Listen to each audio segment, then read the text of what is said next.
E aqui vai ter uma outra coisa bacana. Muita gente não vai conseguir reconhecer o que é grave e o que é agudo no começo dos estudos.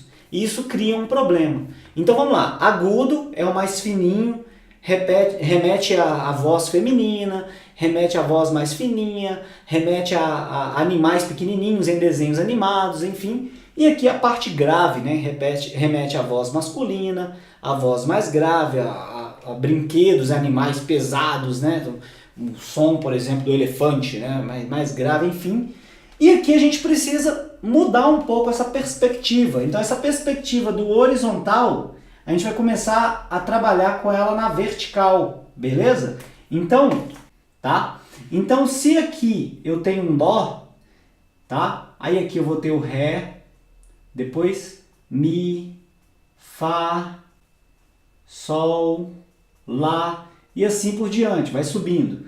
E descendo eu vou ter as notas anteriores, né? Então, que é mi, ré, dó, si, lá, sol, e aqui eu vou descendo, beleza? Ou seja, o que era do meu lado direito aqui, para o nosso lado direito aqui, passou a ser para cima, ou seja, quanto mais para cima, mais agudo, e quanto mais para baixo, mais grave, mais grosso, beleza?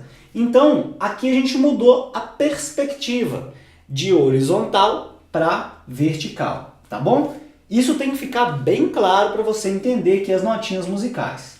Então, uma vez que eu tenho aqui essa parte teórica, você está vendo que as notas musicais, ó, aqui eu vou ter um sol, aqui também eu vou ter um sol, aqui eu vou ter um lá, por exemplo, aqui também eu tenho um lá.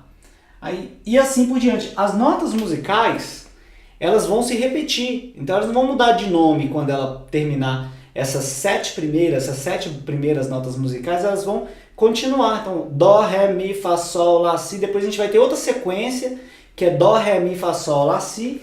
E aí a gente vai ter um entendimento dessa sequência de um jeito bem legal, né? Se eu pegar aqui, ó, eu tenho dó, que seria, no caso aqui, a nota número 1, vamos falar assim. Depois eu tenho ré, 2, mi, 3, fá, 4, sol, 5, lá, 6, si, sétima. E opa, se eu for para o próximo dó, ele vai ser a oitava nota aqui. É exatamente por isso que o pessoal fica falando assim, ah, eu tenho um dó, mas o dó não está nessa oitava não, está na outra oitava. Então é por isso que o pessoal fala isso, porque se você tem uma sequência, né, de notas musicais em que o 1 aqui, ele é o dó, e ele aparece aqui no 8, então quer dizer então que ele passa a ser o 1 de novo, mas ele está em outra oitava, ele está em outro lugar. E esse lugar é um lugar de altura, quando a gente fala de oitava. Uma oitava mais aguda, então uma oitava mais acima daquela que a gente tem como referência. Agora, você nunca vai ter uma oitava mais aguda e pronto. O som ele só é mais agudo ou mais grave se ele estiver comparado com o outro. Então se eu vim aqui e colocar aqui esse sol, né, que é o que a gente está vendo aqui, aí eu vou perguntar para você assim, esse sol que está aqui, agora a gente sabe que a segunda linha da pauta é um sol, né? Esse sol que está aqui, ele é mais grave ou mais agudo? Não tem resposta para isso, entendeu? Não vai ter resposta por quê? Porque ele só pode ser mais grave ou mais agudo se você tiver uma outra nota musical. Então, aqui a gente começa a entender esse universo das notas musicais. Se aqui eu tenho um sol, no próximo espaço a gente trabalha com espaço e linha. Se aqui eu tenho um sol, no próximo espaço eu tenho um lá, beleza? Na próxima linha, né, aqui, ó, eu tenho um si, beleza? No próximo espaço eu tenho um dó.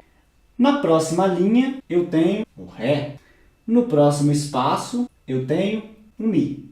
E na próxima eu vou ter um fá, beleza? Então entenda bem, se aqui eu tenho um fá e aqui eu tenho um ré, eu posso agora entender que esse ré é mais grave do que esse fá, certo? Por quê? Porque ele está mais para baixo.